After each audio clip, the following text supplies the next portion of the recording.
Hello, I'm Amy Blaylock. Welcome to City Hall this week. All of Durham's streets that were identified as poor or very poor in a 2007 pavement condition survey have now been repaired or repaved.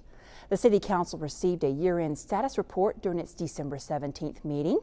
Thanks to a $20 million bond approved by voters in 2010, just over 387 lane miles of city streets have been repaved over the past 2 years.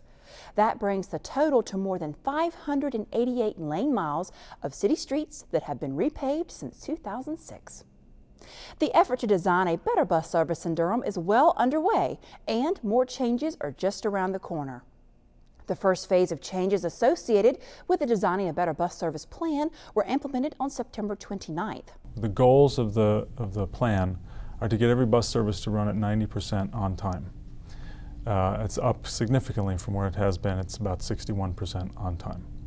Also to better match the service frequency, how often the services run, with how people are using them. So more frequent where more people use them, less frequent where fewer people use them. And then finally to have more direct connections between the major employment centers and the major educational institutions and the densest parts of the city where lots of people are trying to make those connections. The Phase 1 changes focused on improving the on-time performance of Routes 1, which goes to Northgate, and 6 and 11, both of which serve Duke and VA medical centers. They're fairly limited in scope, but they addressed really some of the worst on-time performance problems on Route 11 and Route 1. Transportation officials say the results from those changes so far have been positive. We've only had 2.5 months of experience with it, but I think we already have a pretty good picture of some of the changes. Route 1 goes past Northgate, has gone from 40% late down to 20% late. So that's in the direction we want, and we think that it's in pretty good shape. Route 11, which had been one of the worst performers at more than 60% late, is down to 20% late. Also the direction we want, and we think that it's going to continue to improve. Route 6 hasn't shown the on-time performance improvements. Some of that is due to the fact it's picking up more passengers that used to be on Route 11 and that are along Marine Road going to the Duke and VA medical centers. But we need to continue monitoring that because it's not going in the direction we thought with on-time performance. Each of these are connected to other routes that are about to change on January 5th, so additional improvements are expected. Every single other route in the system will be changing. Some are minor, but others are very significant. And a couple examples of the significant ones on Route 3 and 16, they'll be combined on Holloway Street so that the busiest corridor between downtown and the Village Shopping Center will have service every 15 minutes. Today it's only every 30 minutes. Another example is Route 5 will be extended all the way down Fayetteville Street to South Point Mall. So from Lakewood Avenue past North Carolina Central to South Point will be a single route. Another significant change that our customers are going to need to understand is the gates, the bays at Durham Station where the buses pull in and out, are going to be set up differently so that all the even numbers are in ascending order on one side, all the odd numbers are in ascending order on the other side. A number of steps will have to be taken to make sure all customers know about the upcoming changes and to help them with the transition. So we've been putting information all fall long on board the buses in automated announcements, both English and Spanish, and placards that are posted above their heads. At the stations and major stops. So we've had staff there to answer questions, to pass out information, and also doing the same thing at some of the most frequently used stops. We're in the media, both print, Spanish language, and English.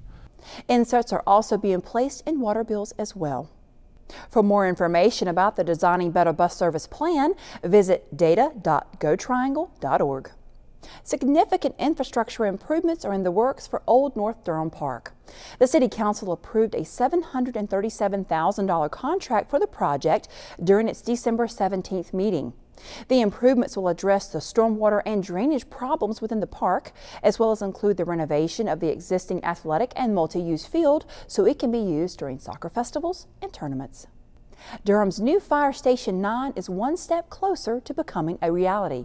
A $2.3 million construction contract has been approved. Station 9 will be located at the intersection of Midland Terrace Road and Camden Avenue. It will replace the current fire station on East Club Boulevard. The new station will include separate accommodations for 8 firefighters per shift, a fitness room, captain's offices, a dining room, and a kitchen. The holidays are fun and exciting, but only if we could say the same about cleaning up after them. Find out how the city will be helping to make that process a little easier when City Hall This Week continues.